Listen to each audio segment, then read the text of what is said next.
Welcome to Burlap Teachers. Enjoy the video. You start by confirming required materials, your ID, tracking number, and a payment method. Once signed in, navigate directly to the registered delivery section. Do not linger on the home page. Click Open RD or equivalent to begin. This triggers a small form. You'll enter basic shipment details first, so prepare recipient name, address, and any special instructions. Make sure your email is verified before proceeding, because confirmations and a digital receipt will be sent there. Once the form appears, fill every address field carefully. Postal codes and apartment numbers matter.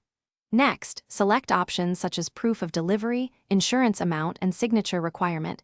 Each affects price and tracking detail.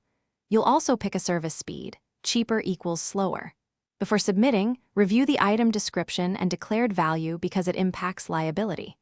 Make sure to check the fee breakdown and any available discounts. Then choose your payment method and proceed to authorize the transaction. You finalize by confirming the summary and accepting terms, then complete payment.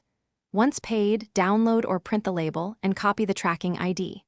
Schedule a pickup or plan a drop-off at the indicated facility. Note any time windows. If labels need printing, use a PDF viewer and high-quality paper. If something goes wrong, first clear cache and retry or switch browsers if problems persist. Contact postal support with the tracking ID and payment reference so they can resolve the issue. Thanks for watching. Consider subscribing if this video helped you.